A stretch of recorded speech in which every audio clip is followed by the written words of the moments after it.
আচ্ছা, আমরা হইতেছে এখন হুইটস্টোন ব্রিজ শুরু করব। হুইটস্টোন ব্রিজ কি জিনিস? তোমার কাছে হইতেছে এরকম চারটা রোধ থাকবে, একটা পি, একটা কিউ, একটা আর, একটা এস। এই চারটার যে কোনো দুইটা ডায়াগোনাল পয়েন্টের মধ্যে হইতেছে, ধরো এটার মধ্যে হচ্ছে একটা ব্যাটারি থাকলে অন্য দুইটার মধ্যে হইতেছে থাকবে একটা রেজিস্ট্যান্স, ঠিক আছে? এবং P by Q is equal to R by S হইলে ওই রেজিস্ট্যান্সটা থাকা না থাকা সেম হবে, ঠিক আছে? এদের এইভাবে থাকতে পারে, অথবা ব্যাটারি আর রেজিস্ট্যান্সের জায়গাটা হচ্ছে অদল বদল হইতে পারে। যেমন এইখানে রেজিস্ট্যান্স, এইখানে ব্যাটারি থাকতে পারে, এইখানে রেজিস্ট্যান্স, এইখানে হচ্ছে ব্যাটারি থাকতে পারে। ওই রেজিস্ট্যান্সটা আমার জন্য নাই হয়ে যাবে, ঠিক আছে? তাহলে এইটা কিভাবে প্রুফ করা যায়? প্রুফ করার কয়েকটা ওয়ে আছে। একটা হইতেছে তুমি কেভিএল কেসিএল চালাও, তুমি বলো এর মধ্যে কারেন্ট যাবে না, এই রোধের মধ্যে দিয়ে কারেন্ট যাবে না, আইজি জিরো।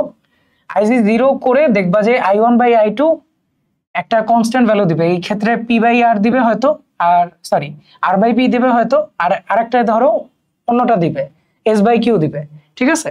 তো তুমি এই দুইটা ইকুয়েশন লেখা তারপরে হচ্ছে বের করতে পারবা। ইকুয়েশন কেমনে লেখে আমি বলছিলাম, এক পয়েন্ট থেকে শুরু করব, ভোল্টেজ ড্রপ হইলে মাইনাস করব, আবারও ড্রপ হয়েছে, কারেন্টের দিকে গেলে ভোল্টেজ ড্রপ হয়, ঠিক আছে? তাহলে আবারও মাইনাস করলাম, কারেন্টের উল্টা দিকে হলে ভোল্টেজ গেইন হয়। সো এবার প্লাস করলাম, যেই পয়েন্টে ছিলাম ওই পয়েন্টেই ফিরে আসলে জিরো হয়, ঠিক আছে? মানে আমি চাইলে এখানে ভিএ, ওইখানে ভিএ লিখতে পারি, বাট কাইটা দিলেও একই, ঠিক আছে? তাহলে এই পাশের জন্য যেমন নিছি, এই পাশের জন্য নিছি। আমরা সবসময় হচ্ছে বর্তনীতে variable as minimum as possible রাখার ট্রাই করব। সো এইটার মধ্যে দিয়ে আই ওয়ান কারেন্ট গেছে, এইটার মধ্যে দিয়ে আইজি, তাহলে এই পয়েন্ট দিয়ে কত যাবে? আই ওয়ান মাইনাস আইজি, তাই তো? এখানে যত কারেন্ট আসছে তত কারেন্ট বের হবে, ঠিক আছে? সিমিলারলি এই জায়গায় যত কারেন্ট আসবে তত কারেন্ট বের হবে। সো এখানে আই টু আসছিল, এখানে আইজি আসছিল, এখান থেকে বের হয়েছে আই টু প্লাস আইজি, ঠিক আছে? তারপর হচ্ছে সেকেন্ড লুপেও আমাদের রুল অনুযায়ী আমরা কেভিএল চালাবো। দেন হইতেছে আইজি জিরো ধরে দেখবা যে এই জিনিসটা চলে আসছে, এই জিনিসটা চলে আসছে।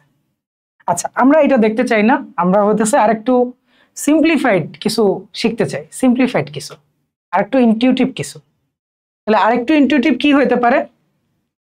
দেখো, একটু আগে আমি যেভাবে রেজিস্ট্যান্স আঁকছিলাম আর এখন যেভাবে আঁকতেছি একই, কিন্তু এটা পি, এটা কিউ, এটা আর, এটা এস, ঠিক আছে? এর মধ্যে ধরো একটা ব্যাটারি আছে, আইজি কে আপাতত একটু সরায় রাখলাম, ঠিক আছে? আচ্ছা দেখো, অনুপাত সেম মানে কি? ধরো আমরা কি জানি যে পি কিউ আর এস এর অনুপাত সেম হবে, বা P by Q is equal to R by S হবে, অথবা P by R is equal to Q by S হবে, ঠিক আছে? তাহলে এই জিনিসটার মানে কি? ধরো আমি যদি বলি যে P is equal to M R, তাহলে Q is equal to M S হবে, তাই তো? এটা ধরো এম, তাহলে এটা পি, এটা বলতেছি এম আর, আর এটা কিউ ছিল, এটা হচ্ছে এম এস, এটা আর, এটা এস। তাহলে দেখো তো, এইখানের তুল্যরোধ হইতেছে আর প্লাস এস, আর উপরের তুল্যরোধ হইতেছে এম ইন্টু আর প্লাস এস। তাহলে কারেন্ট ডিভাইডার রুল অনুযায়ী কি হবে? এখানে যদি কারেন্ট আসে, একটা অংশ এইদিকে যাবে আর একটা অংশ এইদিকে যাবে, যেহেতু এই দুইটা পয়েন্টের ভোল্টেজ ডিফারেন্স সেম আসবে, তাই তো? তাইলে কি হবে আসলে, ওর এইখানে কারেন্ট যদি যায় হইতেছে ধরো এম আই, তাহলে এইখানে কারেন্ট যাবে হচ্ছে আই, তাই তো? কারণ ওভারঅল তো হইতেছে ভোল্টেজ ড্রপটা সেম হওয়া লাগবে, তাই না? এই জিনিসটা কি আমরা বুঝতে পারছি? উপরে যদি কারেন্ট আই যায় তাহলে নিচে যাবে কারেন্ট এম আই, ভালো কথা। তাহলে দেখো তো, এইখানে যখন আমার পটেনশিয়াল আমি মাপবো, এইখানের পটেনশিয়াল যদি ভি হয়, এখানের পটেনশিয়াল কি তার চেয়ে কতটুকু কম হবে? এম আই আর পরিমাণ কম হবে, ঠিক আছে? উপরে দেখো তো আইএমআর বা এমআইআর পরিমাণ কম হবে কিনা, উপরের এই পয়েন্টেও কিন্তু এমআইআর পরিমাণ কম হবে। তার মানে এই পয়েন্ট থেকে এইখানে এবং এইখানে আসতে পটেনশিয়াল ড্রপ সেম, তার মানে এই দুইটা পয়েন্টের পটেনশিয়াল সেম। এই দুইটা পয়েন্টের পটেনশিয়াল সেম হওয়া মানে কি? এই দুইটা পয়েন্ট আসলে একই, এদেরকে কানেক্ট করে আমরা চাইলে লাগায় দিতে পারি, ঠিক আছে, তার দিয়ে লাগাই দেই, কোনো কিছু সমস্যা না। এর মধ্যে যদি একটা রেজিস্ট্যান্স থাকে, তার মধ্যে দিয়ে তো কারেন্ট যাবে না, কারণ কারেন্ট যাইতে হলে কি লাগে, ভোল্টেজ ডিফারেন্স লাগে। এখানে তো ভোল্টেজ ডিফারেন্স নাই, সো এই রোধটা আসলে না লিখলেও হয়, শেষ। দেখো তো, এইটাই হইতেছে আমার হুইটস্টোন ব্রিজ। হুইটস্টোন ব্রিজের এই আইডিয়াটা আমি কি আসলে এক্সটেন্ড করতে পারি কিনা? কথার কথা, পি কিউ আর এস এর পরে ধরো টি আর ডাব্লিউ আছে, ঠিক আছে, এরপরে আর একটা টি ডাব্লিউ আছে, তাহলে এখানে এম ডাব্লিউ তারপরে এম টি থাকতো, তাই তো? সরি, মানে ডাব্লিউ থাকতো।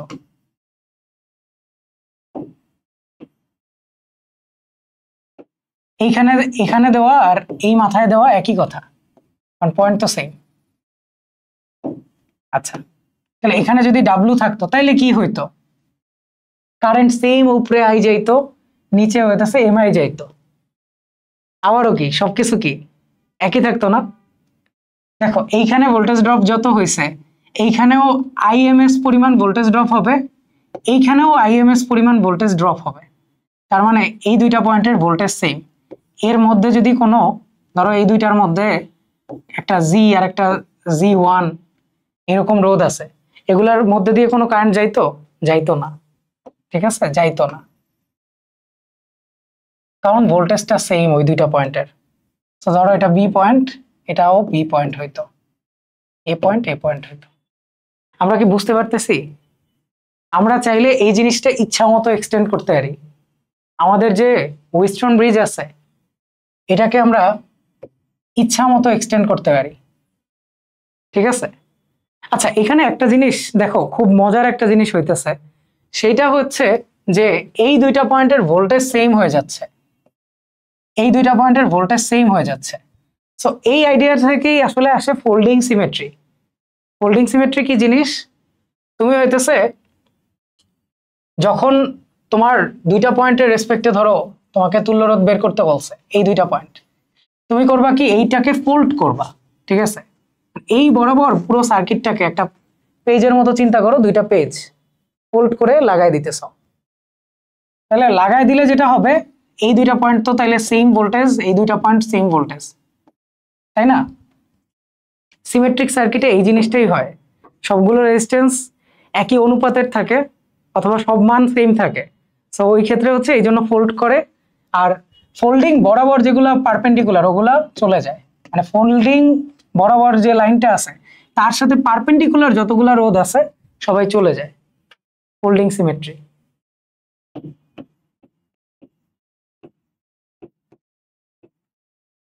এছাড়া হচ্ছে মিরর সিমেট্রি আছে। মিরর সিমেট্রিতে তুমি একদম মাঝ বরাবর যাও, তারপরে হচ্ছে কারেন্টটা মিরর করো। ফোল্ডিং সিমেট্রিতে ভোল্টেজটা দেখো, মিরর সিমেট্রিতে কারেন্ট দেখো, ঠিক আছে। আচ্ছা যাক, আমাদের এগুলা নাই, আমাদের ওগুলা সিলেবাসেই নেই, আমরা ওগুলা দেখবো না। আমাদের আছে কি, আচ্ছা এটা নাম মুছি, এটা থাকুক। আমাদের হইতেছে আছে কি, আমাদের আছে সিম্পল, হচ্ছে কি সিম্পল একটা হুইটস্টোন ব্রিজ। আমরা হয়তো পেঁচাবো না, আমাদের যা আছে সিলেবাসে আমরা খালি ওইটুকুই শিখবো, ঠিক আছে। জাস্ট আইডিয়া দেওয়ার জন্য ওইগুলা বললাম। তোমাদের কারো যদি তুল্যরোধ বের করার হচ্ছে ম্যাথ করতে ভালো লাগে, তারা হইতেছে ওই টাইপের প্রশ্নগুলো দেখতে পারো। আমরা কি দেখছিলাম, অনুপাতটা হইতেছে সেম থাকলে ভোল্টেজ গুলো এইভাবে ডিস্ট্রিবিউট হয়ে যায়। এখানে পি, এখানে ধরো আর, এখানে কিউ, এখানে এস আছে। এর মধ্যে হচ্ছে জি নামে একটা কারেন্ট ছিল যেটা কাজ করবে না, কারণ এই যে অনুপাতটা। আচ্ছা, সো আমরা আসলে মানে হুইটস্টোন ব্রিজটা কেন শিখতেছি, কেন? ধরো কথার কথা, এখানে হচ্ছে এই যে পি এর মানটা জানা, কিউর মানটা ধরো আমি জানি না, ঠিক আছে। আমি করলাম কি, দেখো একটা গ্যালভানোমিটার ইউজ করলাম, কথার কথা গ্যালভানোমিটার ইউজ করলাম এইখানে, ঠিক আছে। সো প্রথমে কি হবে, যে কারেন্ট তো আসলে প্রবাহিত হবে, তাই না? যতক্ষণ না P by Q is equal to R by S হইতেছে ততক্ষণ কারেন্ট প্রবাহিত হবে। আমি কি করব, এইখানে একটা ভ্যারিয়েবল রেজিস্ট্যান্স ইউজ করব, ঠিক আছে, যেটা ধরো এস বললাম, আমি এইটার মান আস্তে আস্তে বাড়াবো, ঠিক আছে। তাহলে কোনো না কোনো এক সময় কি হবে, P by Q is equal to R by S হবে, আর একটা ফিক্সড মান পি ফিক্সড কিউ ফিক্সড, কেউ জানি না বাট ফিক্সড। এস এর মান আমি এমন ভাবে বাড়াইতেছি যেন হচ্ছে এই জায়গায় আইজি সমান 0 হয়, ঠিক আছে। তাহলে আইজি সমান 0 হইলে আমরা জানি P by Q is equal to R by S হবে, তার মানে সেইখান থেকে আমি কিউ এর মানটা বের করতে পারবো। এই প্রিন্সিপালের উপর বেস করেই তৈরি হয়েছে মিটার ব্রিজ। এটাকে মিটার ব্রিজ কেন বলে, কারণ এটার যে লেন্থ আছে ওটা 1 মিটার। এখানে একটা তার আছে, ঠিক আছে, সিম্পলি একটা তার, এখানে ধরো দাগ কাটা আছে, একটা স্কেল চিন্তা করতে পারো, দাগ কাটা আছে, এটার পুরোটার লেন্থ হইতেছে 1 মিটার, তার মানে কি 100 সেন্টিমিটার, তাই তো, 1 মিটার মানে 100 সেন্টিমিটার। তাহলে আমরা বাম প্রান্তে নর্মালি হচ্ছে একটা নন রোধ রাখি, আর আননোনটারে হচ্ছে নর্মালি ডানে রাখি, কিন্তু এমন কোনো কথা নাই যে ওই জায়গায় রাখা লাগবে, তুমি চেঞ্জ করতে পারো। আমরা হইতেছে আস্তে আস্তে একটা জকি থাকে, একটা গ্যালভানোমিটারের সাথে একটা তার লাগানো থাকে, সো এটার এক প্রান্ত এদিকে থাকে ওই সেটিং এর মতো, হুইস্টন ব্রিজের সেটিং, এইটাকে হচ্ছে জকিটাকে আনা নেওয়া করি, ঠিক আছে। ধরো কথার কথা, এইখানে আসার পরে দেখলাম নিস্পন্দ বিন্দু পাইতেছি, মানে আইজি সমান 0 আসতেছে, 0 অ্যাম্পিয়ার আসতেছে, ঠিক আছে। তাহলে সেইখানে আমরা হচ্ছে এই লেন্থটা নেই, ধরো এটার লেন্থ যদি এল হয়, এল সেন্টিমিটার, যেহেতু আমি বললাম 1 মিটার, এর মানে এইটুক কত, 100 মাইনাস এল সেন্টিমিটার, তাই তো। এটা যদি হয় তাইলে আমার তারের যদি একক দৈর্ঘ্যের রোধটা সুষম হয়, তাহলে আমরা কি বলতে পারি, দেখো পি বাই আর, আর হইতেছে কি এল, ধরো একক দৈর্ঘ্যে যে রোধটা আছে ওটাকে আমি বললাম সিগমা, ঠিক আছে, সিগমা সমান কি, একক দৈর্ঘ্যের রোধ, ঠিক আছে। তাহলে পি বাই এল সিগমা বলতে পারি। আচ্ছা, একক দৈর্ঘ্য বলতে পার সেন্টিমিটারে, ঠিক আছে, ওহম পার সেন্টিমিটার, ঠিক আছে। তাহলে P by L Q, L sigma বলতে পারি, আর কিউ বাই কি বলতে পারি, 100 minus L, 100 minus L sigma, ঠিক আছে। এইখান থেকে কি আসবে, P by Q is equal to L by 100 minus L. খেয়াল রাখো এলটা হইতেছে বাম প্রান্ত থেকে দূরত্ব, তোমাকে নর্মালি বাম প্রান্ত থেকেই সবকিছু দিয়ে দিবে, আর হইতে পারে পি কিউর জায়গা চেঞ্জ করলো, মানে আননোনটা এখানে দিল বা ওটা। তোমাকে অনেক সময় অবজেক্টিভে জিজ্ঞেস করবে যে কত দূরত্বের নিস্পন্দ বিন্দু পাবা, সো সেখানে যদি না বলে দেয় যে কোন প্রান্ত থেকে, তাহলে অলওয়েজ ধরবা কি বাম প্রান্ত, ঠিক আছে।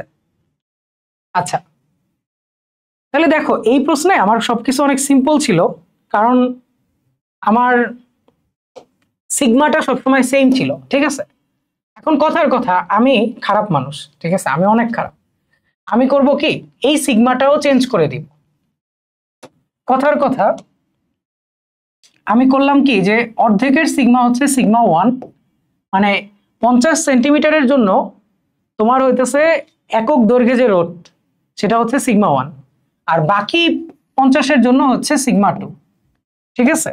তাহলে এখানে কি সমস্যাটা হবে, তুমি কি চিন্তা করতে পারতেছো, যে তুমি হইতেছে ধরো এখানে এই প্রশ্নে তোমাকে করবে কি, পি কিউ ধরো দিয়ে দিবে, ধরো আমি পি কিউ আপাতত দিয়ে দিলাম, হইতে পারে যে সামনে পি কিউ দিব না, তখন তো আরো সহজ হবে। আসলে ধরো কথার কথা, তোমারে বললো কি 72 সেন্টিমিটারে গিয়ে তুমি হইতেছে নিস্পন্দ বিন্দু পাইছো, আচ্ছা কিউ ধরো জানো না, ঠিক আছে, তাহলে পি বাই কিউ, আচ্ছা পি বাই কিউ পরে করতেছি। আচ্ছা ধরো 72 সেন্টিমিটারে গিয়ে তোমারে বললাম যে তুমি নিস্পন্দ বিন্দু পাইছো, প্রথম হাফের জন্য তোমার হইতেছে এটার ভ্যালু 1 ওহম পার সেন্টিমিটার, আর সেকেন্ড হাফের জন্য এটার ভ্যালু হইতেছে 2 ওহম পার সেন্টিমিটার, ঠিক আছে। এরকম ভাবে আমার ডিজাইন করা। তাহলে 72 সেন্টিমিটার পাইলে তুমি কি বলবা, পি বাই, আচ্ছা পি এর ভ্যালু ধরো দেওয়া 20 ওহম, কিউর ভ্যালু চাইতেছি, ঠিক আছে। তাহলে তুমি কি বলবা, পি বাই 72 সেন্টিমিটার সিগমা 1, তাই তো, 72 সেন্টিমিটারের জন্য কি সিগমা 1 পুরোটা, এটা কার জন্য, 50 সেন্টিমিটারের জন্য, তাহলে তুমি কি করবা, 50 সেন্টিমিটার ইন্টু সিগমা 1 করবা, কারণ 72-এ গেছো, তাহলে বাকি কত গেছো 22, তাই তো, এইটুক কত 22, তাহলে ওই 22-এর জন্য সিগমা 2। তারপরে কিউ বাই কত হবে, দেখো এদিকে 72 হলে এদিকে কত 28 না, হ্যাঁ 28, তাহলে কি 28 সিগমা 2 এই জায়গায় আসবে। হিসাব কিন্তু সিম্পল খুব, তাই না, হিসাব কিন্তু খুবই সিম্পল। সো এখান থেকে তুমি কিউ বের করতে পারবা। সেম প্রশ্নে যদি কথার কথা হাফ অংশে একরকম হাফ অংশে আর এক রকম দেওয়া, আর তোমাকে বলা নাই যে কোথায় হবে, ঠিক আছে, কত সেন্টিমিটারে জিনিসটা হবে এটা বলা নাই, ঠিক আছে, তাহলে কিভাবে বের করবা। আর ধরো এটার মান দিয়ে দিছে, ধরো এটা দিয়ে দিছি 40, তাহলে এখন তুমি পি বাই কিউ আগে যেমন বের করতেছিলা একই কাজ করবা, তোমার কোনো কিছুই চেঞ্জ হবে না, তুমি জাস্ট সিম্পলি একটু চিন্তা করবা যে জিনিসটা কেমন হইতে পারে। তুমি নিজে চিন্তা করো যে 50 সেন্টিমিটারের জন্য আমার এই যে এইখানের যে অনুপাতটা আছে সেটা কি হাফ, তাই তো, পি বাই কিউ হইতেছে কত হাফ। আচ্ছা তুমি চিন্তা করো এইখানে 50 গেলা, তাইলে হইতেছে কত হইতো, 50 সিগমা 1 এর জন্য কত হইতো 50, আর ওইদিকে 50 সিগমা 2 এর জন্য কত হইতো, ওটা হইতো 100, ঠিক আছে 100। তাহলে এই যে এই দুইটার অনুপাত কখন নিতে পারবা, যখন তোমার এক্স্যাক্টলি এই জায়গায় থাকবে, ঠিক আছে, এক্স্যাক্টলি মাঝে থাকবে, তখন নিতে পারবা, ঠিক আছে। তাহলে তো হয়ে গেল, এটা তো সহজ হয়ে গেল। আমরা একটু কঠিন করি। আচ্ছা এটা নাম হচ্ছে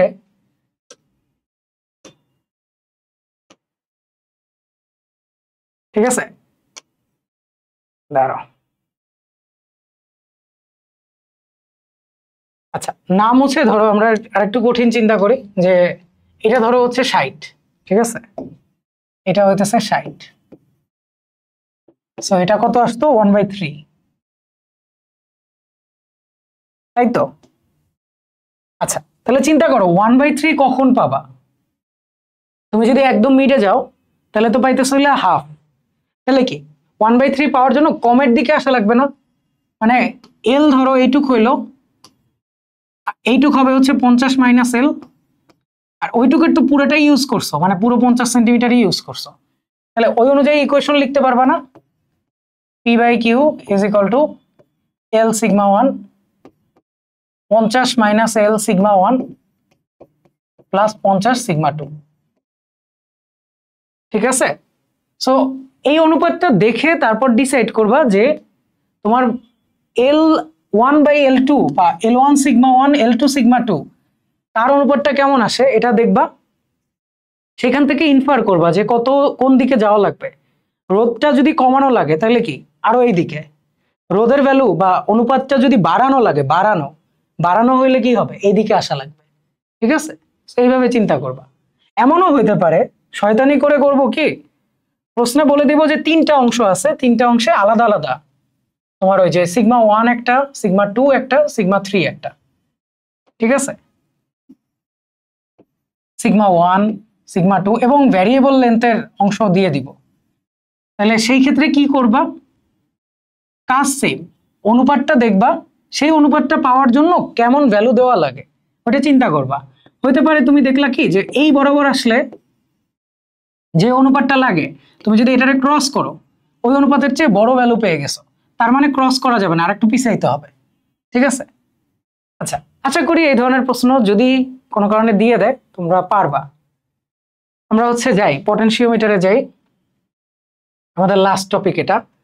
পটেনশিওমিটার বেসিক্যালি হইতেছে যে পটেনশিয়াল মাপে, এটারও একটা দৈর্ঘ্য আছে, এটা 10 মিটার, এটাও একটা তারের মতো, কয়েকটা তার থাকে আসলে, এরকম একটা তারের মতো অনেকগুলা থাকে পেঁচানো, একটা জকি থাকে, জকিটাকে বিভিন্ন লেন্থে নেওয়া লাগে, তারপর বোঝা যায় যে পটেনশিয়ালটা কত, ঠিক আছে।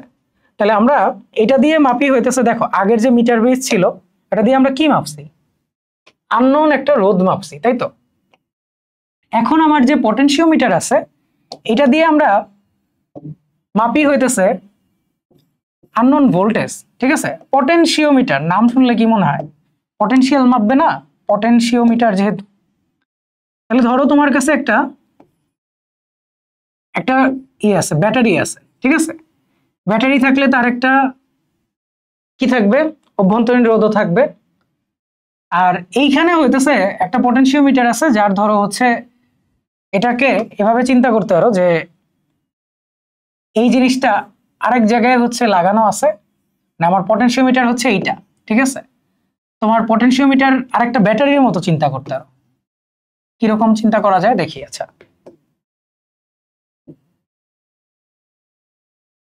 পটেনশিওমিটারকেও হইতেছে আরেকটা ব্যাটারির মতো চিন্তা করবা, ঠিক আছে? যে ব্যাটারির একটা রোধ বরাবর যে রেজিস্ট্যান্স আছে বা লেন্থ আছে, ওইটা থেকে সে হচ্ছে আইডিয়াগুলো পায়।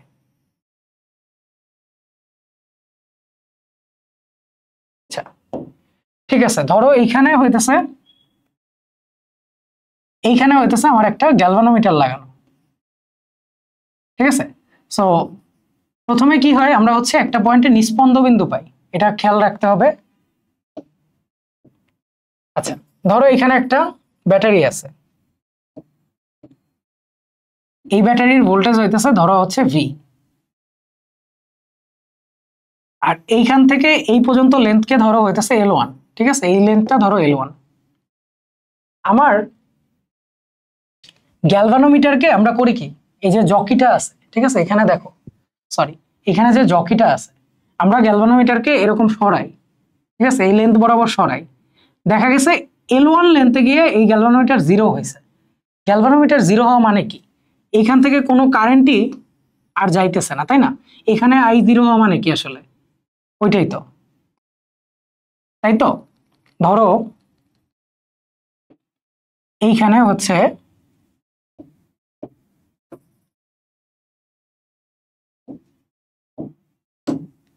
আমার গ্যালভানোমিটারটা, তাহলে এর মধ্যে দিয়ে কোনো কারেন্ট পাস হইতেছে না,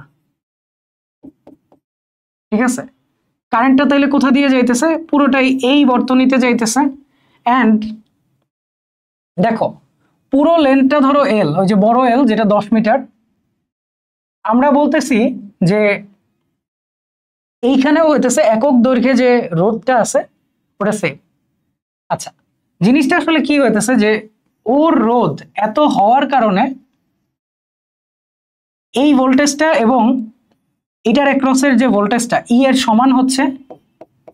তাহলে দুই প্রান্তে ভোল্টেজ ডিফারেন্স, ধরো এখানে যদি আমি 0 ডিফাইন করি, তাহলে এইখানে ই পয়েন্ট আসতেছে, এখানে ই আসতেছে, এরকম চিন্তা করবা নাকি এভাবে চিন্তা করবা যে এখানে ই থাকলে এখানে যদি একটা রেজিস্ট্যান্স থাকে, তার মধ্যে দিয়ে ড্রপ হয়ে 0 হয়ে গেছে, তাহলে 0 দুই প্রান্তে 0 হইলে তখন আইজিও 0 হবে, তাই না? ভোল্টেজ ডিফারেন্স নাই।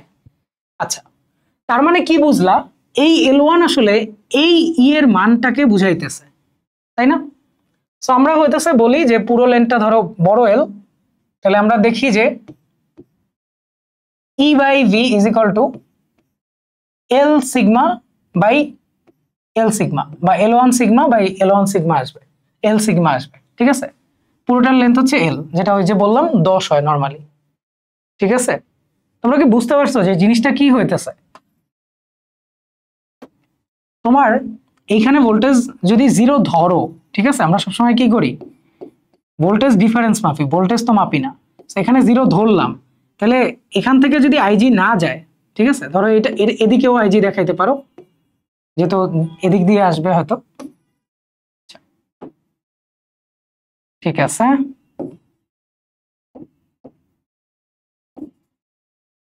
ঠিক আছে, তাহলে আইজি যদি 0 হয়, তার মানে কি আসলে কোনো ভোল্টেজের ড্রপ নাই বা কিছু নাই। দেখো, তাহলে এর মধ্যে দিয়েও কোনো কারেন্ট যাবে না, আর এটারে চাইলে এদিকেও দেখাইতে পারো, তোমার ইচ্ছা, এটাও কোনো ম্যাটার করে না, তুমি হচ্ছে এইদিকেও দেখাইতে পারো, ঠিক আছে? তাহলে ধরো কারেন্টটা গেল, ঠিক আছে, যদি এখান থেকে ভোল্টেজ কোনো ড্রপ বা গেইন না হয়, এই ই হইতেছে এইখানে আসবে, তাহলে এই বড় যে সার্কিটটা আছে এটার মধ্যে দিয়ে যখন কারেন্ট যাবে, পুরোটা ড্রপ হচ্ছে এখানে হবে, ঠিক আছে? তাহলে আমরা কি বুঝলাম, যে ই এর সাথে ভি এর আমরা একটা অনুপাত নিতেছি, সেখান থেকে যেহেতু একক দৈর্ঘ্যে আমরা কি বলছি, একক দৈর্ঘ্যে যে রোধটা আছে সেটাকে কনস্ট্যান্ট ধরছি, সেই জন্য এই সিগমা আর সিগমা কাটা যাবে, এখানে L1 বাই বড় এল আসবে। তাহলে আমরা বলতে পারি কি, দেখো যে ই ইজ প্রপোর্শনাল টু এল, ঠিক আছে। সো এইরকম ভাবে এক একটা ব্যাটারির যে পটেনশিয়ালটা আছে, ব্যাটারির যে ভোল্টেজ আছে বা ভোল্টেজ ডিফারেন্স আছে বা ইএমএফ আছে, ঠিক আছে, আমরা ব্যাটারির যে ইএমএফ আছে সেইটা এইভাবে মাপি। ঠিক আছে। এখন পটেনশিওমিটার দিয়ে খালি যে ইএমএফ মাপা যায় তা না, পটেনশিওমিটার দিয়ে আরেকটা জিনিসও মাপা যায়, সেটা হইতেছে ইন্টারনাল রেজিস্ট্যান্স। কি মাপা যায়? Internal resistance. সেটার ক্ষেত্রে আমরা করি কি, যে একটা এক্সটার্নাল রেজিস্ট্যান্স এইখানে কানেক্ট করি। বুঝো কিন্তু এক্সটার্নাল রেজিস্ট্যান্স কোথায় কানেক্ট করা হয়েছে? এইখানে কানেক্ট করা হয়েছে, উপরে কিন্তু না। আচ্ছা, সো সেইটা দিয়ে আমরা হচ্ছে দেখব যে ইন্টারনাল রেজিস্ট্যান্সটা মাপা যায়।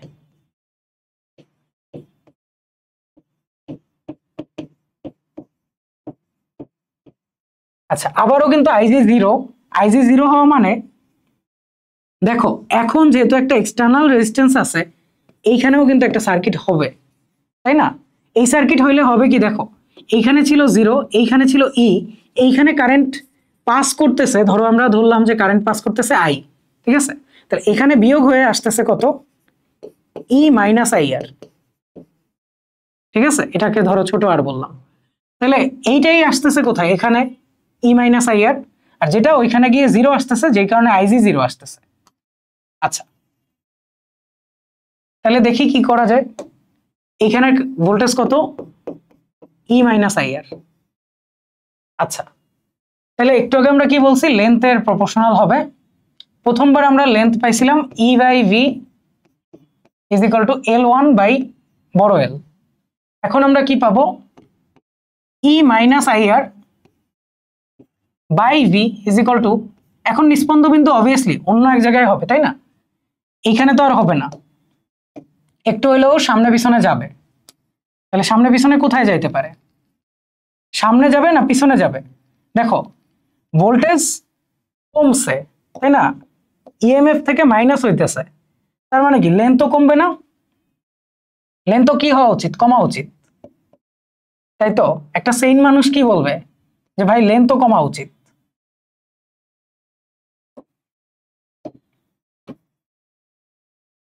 তাহলে লেন্থটা এখন হচ্ছে কমবে, ঠিক আছে।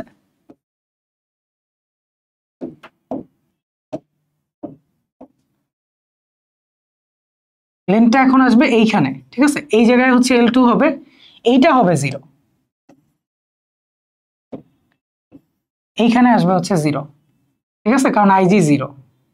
এখানে যে ভোল্টেজ, এখানেও সেই ভোল্টেজই হবে, কারণ আমরা ওইভাবেই হচ্ছে আমাদের ডিভাইসটাকে সরাবো, এই যে জকিটাকে সরাবো তার বরাবর।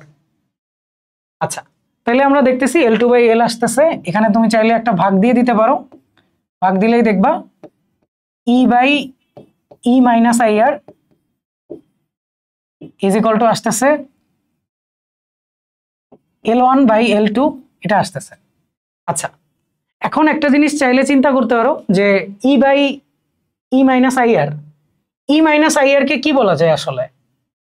দেখো এর মধ্যে দিয়ে যে ভোল্টেজ ডিফারেন্সটা পাইতেছি আই আর, তাই না, এখানে বড় ভোল্টেজটা থাকবে, এখানে যেহেতু জিরো, এই যে এখানে জিরো, তা উল্টা পথে আসো কারেন্টের উল্টা দিকে, তাহলে এখানের ভোল্টেজ ডিফারেন্স হচ্ছে আই আর, ঠিক আছে। তাহলে ওই আই আর এর ভ্যালুটা এটা, ঠিক আছে। আর আই এর ভ্যালু কি বের করা যায়, আই সমান কি, ব্যাটারির voltage by total resistance R plus R, ঠিক আছে। তাহলে আই এর ভ্যালু চাইলে এখান থেকে বসায় দিতে পারো, E I R is equal to L one by L two, তারপরে আই এর ভ্যালু বসায় দেই E by R plus R, এর সাথে R is equal to L one by L two. E দিয়ে কাটাকাটি করা যায়, উল্টায় দেওয়া যায়, উল্টায় দিলে হইতেছে আর প্লাস আর বাই আর আসবে, যেটা one plus R by R, L one by L two. সেখান থেকে হইতেছে দেখো ইন্টারনাল রেজিস্ট্যান্সের মান বের করা যাচ্ছে।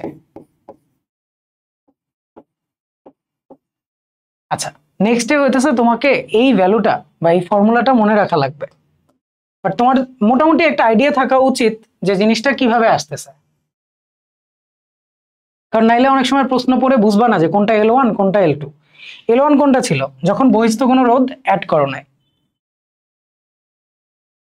আর এল টু কোনটা? এল টু হইতেছে যখন বহিস্থ রোধ অ্যাড করছো। বহিস্থ রোধ অ্যাড করার কারণে কি হয়েছে? ভোল্টেজ ড্রপ হয়েছে, তাই না?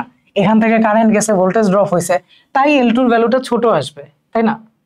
সো যদি হইতেছে এত কিছু খেয়াল না থাকে, পরীক্ষা হইতেছে বড় লেন্থ বাই ছোট লেন্থ -1 ইন্টু বহিস্থ রোধ করে দিবা, ইন্টারনাল রেজিস্ট্যান্স বের হয়ে আসবে। ঠিক আছে?